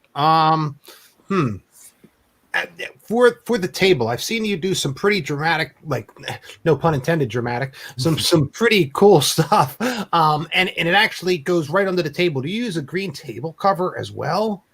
So I used to, but I built a DJ booth table, and me and Hitman came up with this dope ass concept for DJ furniture, and we built this crazy booth that I'm kind of in front of now. Wow. I'll post some pictures so you guys can throw them out there if anybody wants to check them out. But this is great because this is set up where it could hold turntables, it could hold controllers, or it has a tabletop for when I want to do reviews. Okay. Every piece comes out, it lights up, it has a rack mount that holds my gear, it holds laptops, and it sits on a truss. So having something like this is great at home because it allows the equipment to always look polished, everything never have any wires, and it becomes like a piece of furniture, you know, that your turntables and your setup's always ready to rock. So, but the green screens are cool. If you want to get rid of your table, get rid of the green screen. The problem you're going to have a lot of times is just wires are ugly, and any way you want to swing it. Like if you go with like a bar scene with some crazy stuff in the background, the wires in your setup's cool. But if you're going for some cyberpunk, retro, future stuff, and you got Tron stuff happening in the background, you know, like an HDMI cable hanging out and your RCA's going all over the place might look a little crazy. So I think setting yourself up, you know, with one setup for streaming, if possible, will always be beneficial. You know, just to not have to get into breaking it up and breaking it down. It's a lot of work. Okay. Yo, yeah, Hitman said they're for sale. Yeah, he gets over here. Hey, you know, shout out to Hitman. He bought his daughter 3 tires this week. She got low profile rims and she popped 3 tires this week. So this man has been shopping for tires all week. So let's have a moment of silence for the 3 tires that lost their lives due to his daughter's driving. And pray for that man's pockets because, yeah, we've all been there, man. But yeah, me and Hitman put this thing together. He's the man, dude. He's like my handy brother. We come over with power tools and we break shit up. You know what I'm saying? Okay. Here's another one. Are gaming PCs dedicated to streaming only better than Mac? Oh, absolutely, without a doubt. And you won't hear me say this very, very often. 2 reasons. One, OBS is standard software. It's free, and it's designed for PC. I personally have got as far away from Intel as I can in my PC journey. I'm not a big fan of Intel. I never really was, but AMD has done amazing things with their new processors and their new video cards. So I would 100% recommend building a gaming PC. If you're building from scratch, Intel's still great machinery. It's going to cost you a little bit more. AMD will give you a little more bang for the buck. NVIDIA, I put in the bag with Intel. If you're going Intel and you haven't bought a video card yet, NVIDIA has a very compatible card. I like keeping everything ATI, so I got the Radeon graphics card. Get something like, I think it's the HD 970, or either way, you drop about $200-300 on a good graphics card and a nice processor, and your gaming rig will be out of control for streaming. Versus games, the graphic card is important, but your CPU is the better piece. When you stream, you could have an unbelievable graphics card, but if your CPU isn't handling the multiple sources and the multiple cameras, you're going to have a problem. So recommend 6-core processor, AMD, and you guys, you're killing it. You know, $700-800. You know, you got a monster that could demolish a live stream. Some of my streams have 37 scenes with 5 cameras. Wow. And each one has assets, you know, HD assets. Another thing that's really important for the people trying to stream with motion graphics, when you download a file, it's going to be a gigabyte. That's crazy. You can't run that file in the background of anything. So you got to squash that file and compress it. So if you're loading up your live streams with uncompressed content, you're going to have a nightmare. GIFs are awesome. Learn how to make them. And there's a program called Handbrake. Handbrake is a free compressor. Yes. Yeah. Now this is dope. Handbrake will compress that 1 gigabyte to 10 megabytes, and you'll barely be able to tell a visual difference. At that point, stock up. You know, you could add 100 of the same file versus 1 and free up the same amount of memory. So when you build that gaming PC, make sure you're utilizing Handbrake and look into GIFs. I actually learned something too. I'm just going to mention real quick. There's a scroll plugin for OBS where you could take a JPEG and actually scroll it. So you could do a smooth smoke on your live stream and just hit scroll on the JPEG, and the smoke will scroll and repeat. So you could actually, right, and this is crazy. Serato, again, shout out. They dropped a pack, and I started digging through the assets, and I saw this. The key is when you make your PNG file, you make it twice as wide. So you'd make a 4K, but when you're dropping it down to 1080, it'll actually be this much longer. So as it scrolls, it repeats. Dude, it's crazy. Freeing up a lot of resources. What's that called? It's called a scroll filter. It's inside OBS. So when you go to filters in OBS, you'll see a scroll. So any PNG file could be scrolled. We did the St. Patty's Day stream the other day. I had a little leprechaun running across the bottom. Yeah, he's just a GIF. So that's a GIF file of a leprechaun running in motion. But when you scroll it, now he looks like he's running. So, you know, it's dope, man. So just learning the stuff. And that's the thing. There's not a lot of content out there because a lot of DJs are from the culture of, I can't tell nobody my secrets. Like, I need to hold on to this magical secret as long as I possibly can. It's going everywhere with me. And before you know it, you know, that secret ain't worth shit. So sharing information will help each other bring the art form back up. You know, DJs on Ellen is where we need to go. You know, we need DJs out there on big TV again. with personality. When we're doing that, we're all going to be better for it. And I think Sharon is Karen, guys. Oh yeah. Now wait, now does she kick off her DJ? She used to have a DJ. I was all. It used to be. Not But anymore. I don't know. I don't know a lot about it. Maybe I should pay a little more attention to Ellen, what she's got going on. We got to put our producer on that to track her down and find out. Oh yeah. I'll tell you what though, with the whole scrolling thing, I like that. Now it makes sense how Duke Dumont has some of his videos with the one dude going back and forth. Yeah, it's great. Dude, it's crazy. But, and it's like right in your face. But one thing about OBS, as one of the scenes, can you put a drone fixed in a position to communicate as one of the angles? That'd be cool, wouldn't it? Yeah, I mean, think about that. Yeah, the thing I like about OBS is there's so many plugins being made for it because it's open source, you know? So like I found this plugin which changed my life. It's called Advanced Scene Switcher. It allows you to change transition on every scene you switch and override transitions. So you could add more than just one transition to your projects. And it could actually time content from change to change. So when I have a music video playing, I'll keep that on for maybe 15 seconds because people get into the video. And then I'll have a video of me come back around that sets my scene. I bring that in for 3 seconds and then switch to an overhead shot for maybe another 7 seconds. So you could set up a routine, hit your space bar, and now you're performing, man. You're not worried about switching scenes, going crazy. And that's a feature that's not in OBS. That's another plugin. It's free. Sure. But because you have the culture, ideas like that, I'm sure are always, one Google away from somebody working on a plugin, That's something. But yeah, man. Look, all this you've been talking about is part of our evil plan too, to get the education out there and marry that with the Senate DJs. So that's that's the come in the future. I mean, we're working on that now, but there's going to be a whole hell of a lot of that. I mean, these guys that are scared, and I said it before in the beginning, they're scared of education. You guys aren't scared of education. You're about embracing it and sharing it with the family. Absolutely. I mean, you have to. I mean, I'm a father. Dave's a father. Dave's a grandfather. Congratulations. You know what I'm saying? This is new stuff over there. But when you take care of people, you realize how important you are to people. So when you see, there's two types of people now. Don't get me wrong. I'm not happy with the type of person that goes in a DJ chat asking how to hook up their DJ S9. Like, come on, bro. You know what I'm saying? That's not looking for education. You want somebody to do your job for you. But why do you have that? Yeah, like I've had world champs, multiple world champs DM me like, yo, bro, how did you do that? My boys, maybe even Dramatic, were like, yeah, you might not want to do that, bro. You might not want to let everybody know how you're doing this, But I come from a place, man, where listen, if I got somebody using my method and they're coming behind me, it's going to motivate me to do what I didn't tell them yet. Or step it up a little bit further. So that healthy competition is good for the community. And I think if there was more of a community in DJing, we wouldn't see so many roadblocks. There wouldn't be so much greed outlining. There's so many ways to make money besides playing music. And I think my takeaway of 2020 is even as Senate DJs individually, we have to not go to DJing for our only sources of income. Like there's so many ways your popularity in DJing and entertainment could lead to income revenue streams for you. Educating each other about some of that is important too.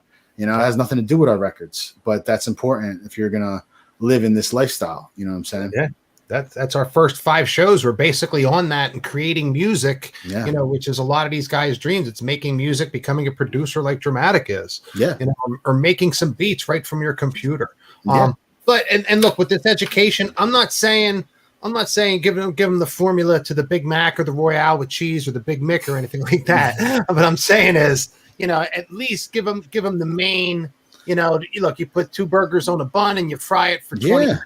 At least the basics, so we can teach those that are coming into this that have been really dropping the ball on a lot of things, how to do things right, how to look professional, how to dress professional, how to be on time, how to show up for meetings, how to call people when you say you're going to call them, whether they're your clients or not.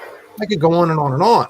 Yeah. But and that's a culture that nightlife doesn't see a lot of, and that's unfortunate that because we're creatures of the night, a lot of us, a lot of those formalities that the 9-to-5 generation has, kind of get overlooked by the talent and the people striving for that other side of that exciting road of DJing, entertainment, and nightlife.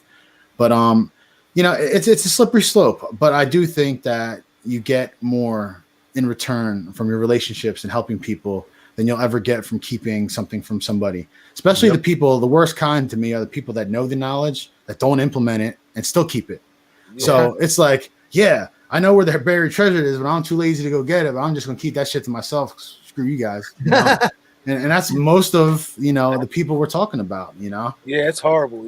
Yeah. And some people you got to remember, right? A lot of the DJing and a lot of the relationships in DJing are based off of employer to employee relationships. Some of the DJ crews, right? They're not crews at all. They're agencies that book a particular lineup, and they book those people because they can rely on those people. They know those people, and they keep their circle tight. They do not want other people with other flags coming into the venues and flying them. So it's created a culture in DJing of, if you're either on our team or you're not on our team, or you can't be on their team if you're on our team. And all this nonsense and noise just makes a horrible environment. So we try to look for people with other teams. Khalid, shout out Khalid, Supreme DJs. Yep. He's one of my favorite Senate DJs. I love this dude. And I tell all the time, like, Khalid is a man of his word, and he motivates people, and he's OG as hell. Comes in, he's a karate instructor. He's had jobs in the past of authority. You know what I'm saying? And but he humbles himself every damn time. Every damn time. He'll be the humblest boy in the room, and he's a dope ass talent, and he's a leader. So why would I look at somebody with a group of people that follow them as a threat? I need that guy on my team. You know what I'm saying? And I think that's what's helped us build this. Looking around the room saying, yo, people follow him, and they follow him for a good reason, or she has potential and she needs to be watered a little bit. Imagine what she's going to do when she does this, or what he's going to do when he does that. Yeah. If I teach him how to do that, imagine where this whole thing can go. Yeah, it's a lot. It's a lot bigger than us individually. Like, absolutely. So much bigger. And we have to be able to accept the fact that it's not all about us individually, right? There's times where it is. There's times where I'm about me. DJ Soho is performing tonight, and that's what I'm doing. Yeah, Senate DJs is going to be on there somewhere. I probably had a damn shirt on. You guys clown me for that. I got 400 of these things in every damn color, But when it's time for your own artistry, it's important too. And supporting people's boundaries is important. So not everything's got to be kumbaya. Some of the members are a little more standoffish because of the way they move. But when they break the barrier and they start getting warm into the water and you see them moving with the other guys, it creates an even better experience, because you know that this person has a hard time communicating, and now you're seeing them within the ranks making moves and connecting with new people who, without the Senate DJs, they would have never connected, Mm-hmm. So yeah, man, it's good times. Love that. Yeah, bro. Good times. Gabe, anything, guys? I mean, I still got a couple, but I want to send. I got to send some certain shout outs when you're done. But go ahead, guys. I'm good. Yeah, I mean, we're coming up on an hour and a half. This is some serious good conversation tonight. Yeah, we're in the overtime, and I thank you, boys. I thank you for that. No problem, guys. I respect your journey and like the business and the culture, the movement you guys are part of. With the Senate continues the stellar success. You guys are amazing. Thank you, bro. Thank you, bro. Blessings. Thank you. Absolutely. Yeah. Look, we talked to Dramatic, and Dramatic, out of all of your the influences, all these people that we named at the beginning of the show, who were your top 2 or top 3? Can you name them? Would you name them? I know that's rough. I learned so many different things from different people, like like as far as like if let me see. How about this? What's your most memorable learning experience, and who was it from?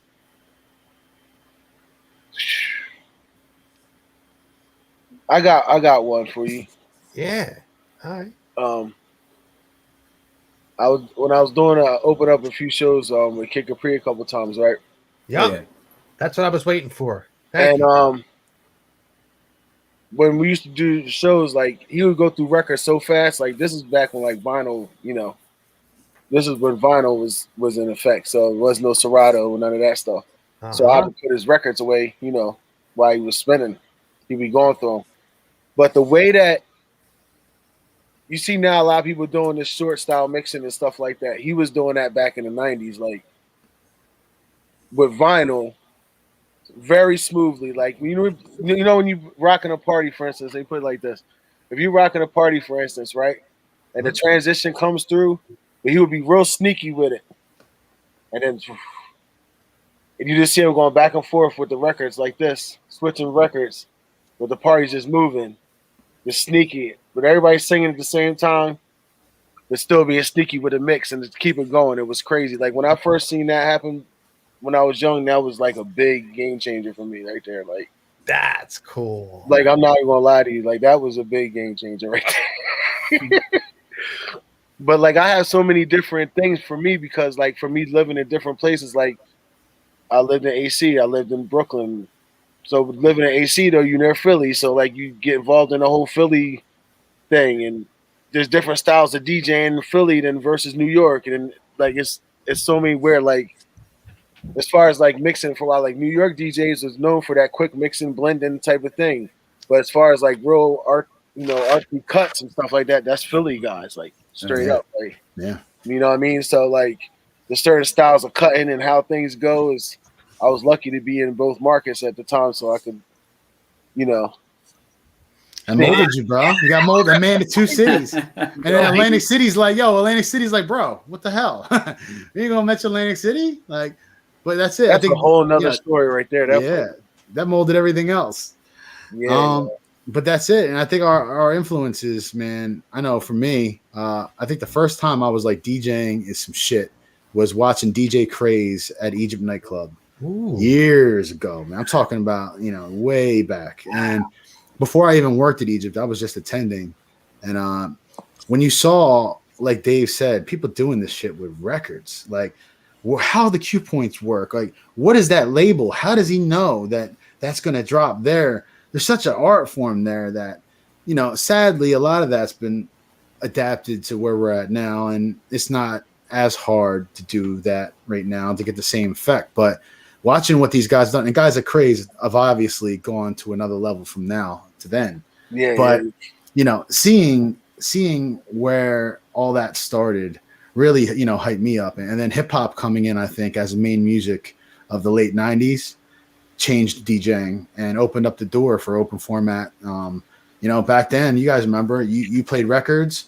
You're a house DJ, you played records, you're a hip hop DJ. You scratch, you're a hip hop DJ, or you play other shit, you're a house DJ. There was no other DJ. You were a hip hop or house or mobile. You know what I'm saying? But in a nightclub circuit, there's one or the other.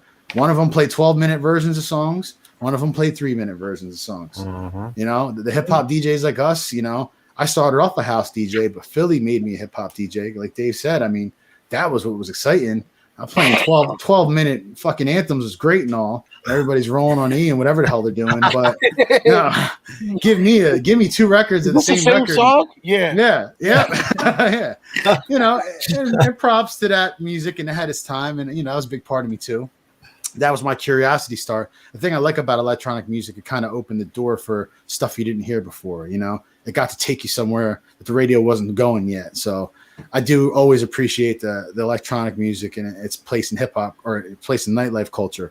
But playing an instrumental and then having, the other song come in next and being able to scratch twice every song just was so fun. And everybody's running around, the whole room's sweating, and you drop the instrumental and they're educated. They're like, oh shit. The educated ones start to pick up.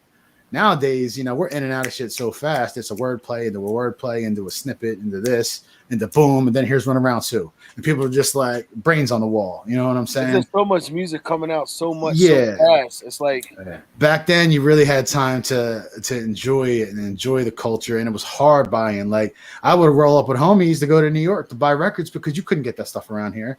We had a place, the Music Factory in South Jersey, which we were very fortunate.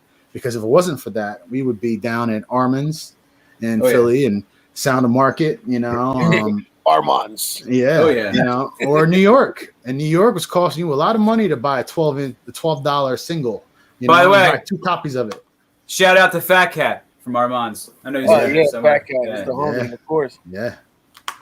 Yeah, man. They were all the old Funko Mart. There was another John that you could find some, and Pat's. You could always find some stuff at Pat's around the Philly area. But you're right. If not, you're up to New York, and that's where you were really, going to find your hot stuff. Especially there were a couple joints in the village that the guys used to take me to up there. There was all kinds of crazy mad stuff. So. You know what's funny about that? Like speaking about vinyls, because like we've been on like record, like it's like now with Record Pool you on like but at a time like we were on the labels like so. Yeah. Now each record label is sending you records every week. Like there's no such thing as exclusive no more. Like that's over. Like if it's out on the internet, it's out. But there was times like where we would have like the guy from promotions hit you up and be like, "Yo, I got 3 copies of this. You better be here tomorrow at this time, or you ain't getting it." Yeah. So like that era like that. I white labels, man. Yeah, like there's white labels and certain copies that you wasn't getting. Like so. That's like now it's like somebody asking you like for like how we were talking earlier about like we're just hooking our friends up with songs. Back then it wasn't like that. It was like, yo, you got this, yo, let me get that. And it's like, what you got? Like it's crazy now though with the music. Yeah. Sorry to ramble about that. Yeah. It evolves. I'm excited about where it's at right now too. Like if this stuff stops exciting you, you're in a bad spot. I say that with a heavy heart because I know change ain't easy for everybody. I know. When it comes to DJing, we're at a point where we've seen so many bitter DJs throughout time. First it was Serato, then it was what kind of mixer you used or whether you spun on wax or you spun on CDs. And then when that was a thing, a sync button came around and cats are like, yo, that sync button, you trash, you use your sync button. And then now you're at a point where like half of the stuff done by these dudes can't do without a sync button because they're playing 12 songs in 3 minutes, Yeah. But the evolution of the art form, if we don't take it too seriously and we really try to do next level things and push it forward, when we use good gear that has features on it we don't understand yet, that's what I like. That's what excites me because why do I still want to use a crossfader and records all these years when we have so many things? Like, why would you want to eat a hot dog for every meal? Even though you grew up on hot dogs, like why you still want to eat one every day when you could like eat so many things right now, right? Mm-hmm. It's just we're blessed to live in a time where we could express ourselves creatively with so many mediums. Yeah, it's like endless. Like it's like you cut yourself short. Like if you don't. So guys embracing change is so important, and it's hard and change sucks and no one wants to hear that my mixer that costs $2,000 is worth $500 right now. I get it. My laptops are worthless. They're worthless. It's for you buy them. Yo, listen, you ain't preaching to nobody. I get it. But if you don't get excited about what's going on right now, you got to make yourself excited or what you're doing is going to inevitably not pan out to anything. Because, that's the priority. Get excited. If a crossfader gets you excited because you figured out a new scratch that they haven't figured out yet, the hell yeah, do it. But if you're sitting around working on the same routine for 25 years and you've gotten really good at that routine, I'm sure there's another song that came out that you could do the same type of routine. So get out the box. You know what I'm saying? I know I'm probably get some FUs for that. Yeah, sorry, y'all. That wasn't a jab, right? I'm still playing my old club routines. But, get excited about the new stuff. Get excited about, sharing some information with people. And look at whether it's not the Senate DJs or not, like we're not here to recruit. People come to us when they feel like this is something that they want to do. We're just here. We don't get anything out of recruiting new members, other than the chance to bring some other people in and create a different dialogue with people. So I get nothing in saying share a little bit more with people around you. I've managed to meet some DJs out of the Senate that I've traveled throughout the country with and done some gig swapping and booked them here and they booked me there. And when everybody's on the same page, you can get so much accomplished that, the people that are sitting around complaining about the nature of things, aren't thinking about how to come up with the solution of things. So if you put yourself on the team of the solution, you'll find out that usually that's the people that are good with people, could share, could take criticism, and could come through the front door as humble people rather than Yeah. You know what I'm saying? Like, exactly what you're saying. Exactly what you're saying is what the school is all about. Yeah, education. What this podcast is all about. Our hook line, educating entertainers. That's our hook line. The school, it's take it to the next level. And it's the same thing. I branded it and I've micro-branded it, the DJ Entertainment School. Will I teach other people how to do things? Yeah, I'm not going to teach you how to be a magician or a hypnotist. That's not my thing. Right. I'll send you that way. But if you figure that out, let me know because I'm interested. Look, you said the main thing, and You said it before. I've been called your current resident wild man or whatever. It's the energy and the way you fire people up, the energy that you bring.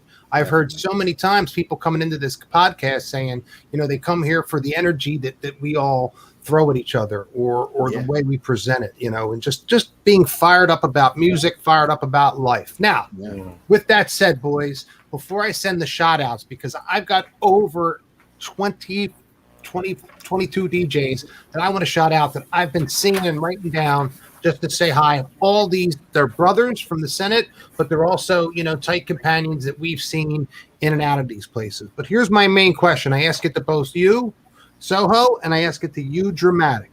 All right, Soho, you'll be first. All right, why do you do this? And if you can keep it to a one sentence answer. All right, why do you do this? And Dramatic, think about the answer, because once he's done, I'm hitting you. Yeah, I'm ready. I do this because I feel that's why I'm here to do this.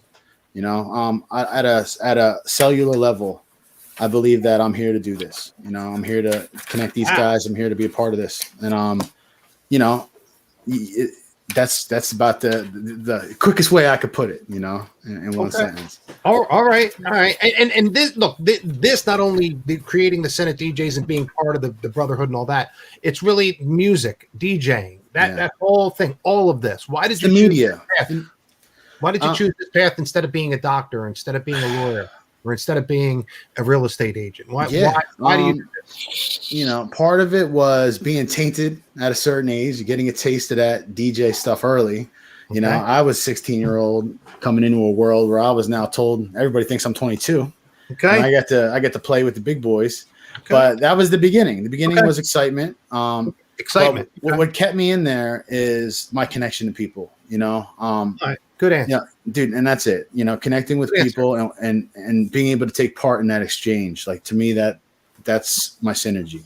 All right, Dramatic. How about you? Why do you do this? All of this, music, Senate DJs, you name it, everything.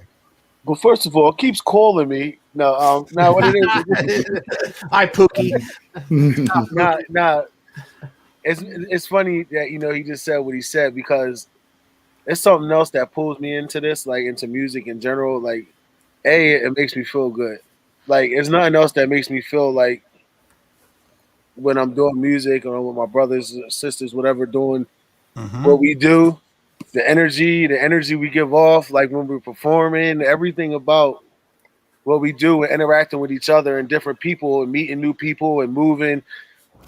That's why I do this. Like, I can't see myself doing anything else, to be honest with you. Okay. All right.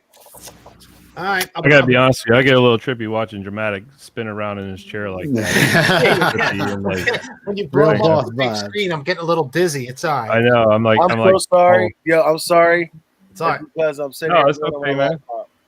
That's why Dramatic's supposed to be over here, but props just to say the elephant in the room. Dramatic right now has COVID, and he's been going through it. You know what I'm saying? Yeah. So he showed up today, dealing with that, and he's doing great. Look at him; he's doing his thing. So next time he'll come over here with me, and we'll do this shit right. But I apologize. Great. Now this is great. No apologies necessary, man. We appreciate you being willing to join us. Nevertheless, I'll just stay masked up. Shout out to Glowtronics though for the nice mask there. You mentioned that before. I wanted to put that out as well. It's a Glowtronics original there. So I had my Senate DJ one on earlier. Nice. I got my colors showing up there. I got my logos right there. But anyway, look, I wanted to, before we go, and if you guys didn't have any questions, I just wanted to send a shout out to all the family out there, all the brothers, those people that have been supporting us here at In the Queue, but also are part of the Senate DJs and have supported tonight. So I'm going to run through it really quick. DJ K-Fry, DJ Groove, Millie Mill, Philly One, DJ Slice, DJ O. We got Brian Johnson, DJ Harley Beretta, DJ Hitman, the International. Let me say that again. You better get that right. International, DJ Glad. You better get that right. International, DJ Casper. I love that guy. DJ 211. We got Spinning Vince, DJ B Dizzle. K-Fry's on here twice, so I love that guy too. Stretch 215, DJ Kiko, DJ Rockstar, Serenity to Profit, Jeff Rush, Andrew B. I think I saw Buck Rogers popping in there, and DJ Too Tough. And if I missed anybody, you know, Kevin Porter. Kevin Porter. Well, that's B Dizzle. I think that's B Dizzle's his son. Oh, okay. Yep. Oh, B Dizzle's his son. Okay. Yeah, that's Braden. That's Braden. Kevin Porter in there, and the other guys. I don't even see your. I don't know their DJ names. They're coming in with their real names. So, much love to you guys and all the support you've been showing. Not only the Senate DJs, but the show here. Yeah, big ups to all those people you just met. Yeah. What up, y'all? See, we usually do a Monday meeting, so we brought the Monday meeting here tonight. It's good to get them representing. Got some good guys and girls over there, like good people, man. It's a great crew. So, anyway, any other final questions, guys? Before we and Sue, what's up? I saw Sue pop in too. I don't know if Sue, he's in there. What's up? Peace. So anything else? Any last minute questions, Dave or Gabe? I just think it was a special treat listening to Dramatic and Soho tonight. Kind of, we were blessed, and we love you, brothers. I love you guys, man. I love you guys, man. Yeah. Our pleasure. Trust me. Thank you, bro. It's a pleasure being part of the organization. And my apologies to both Dave and Gabe. I was so fired up, and I have all these questions written down. I think I monopolized. Monopolized the podcast tonight, but I had so many different questions I wanted to ask you guys, but make sure got out there not only for our live studio audience that we have now, but for the post podcast what this is set up to. So don't forget, you can find us on Google Play, you can find us on the Apple Podcast Store, you can find us on Spotify, you can find us on Anchor.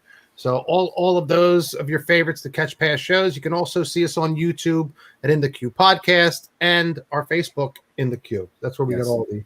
Yeah, you're one hell of a plug for that stuff, man. I like that, bro. You Yeah, nailed that off like it's nothing. Nailed that joint. Just love it.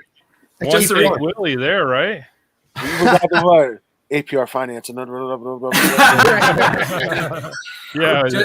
Not valid for 21 years or older. bring in all the small talk. Hey, but on the real though, Dramatic, I hope you feel better soon, man. Seriously, man. Thank you. Yeah. Thank you so much. I love you We guys. hope you feel better soon. Thank you.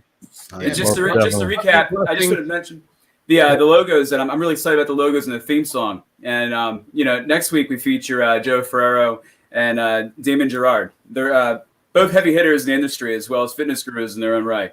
So we can all get all entertainment brothers and sisters ready as we step into the spring and summer. Since that's around the corner. In the lineup we also have Hesh Donnerstag. He's in the tech world. He has so he gigs globally in the Asias, Americas, and abroad. And Rob Payne and William and Dirty, we're trying to get them on, those house guys, Zazanova, and plenty more. So stay tuned. Sweet. All right. Well, thank you all for joining us tonight in here live with us, and then those of you that are watching us. And of course, just a reminder to everybody, if you do watch the replay and you have questions or you have comments, we do pay attention to those. So please feel free to drop those.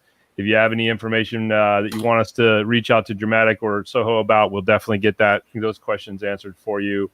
And we just appreciate everybody joining us tonight. And we will see you all next Monday, 8 p.m. Eastern Standard Time, just like we do every Monday. Y'all have a good night. Thank you. Bless you guys. Peace.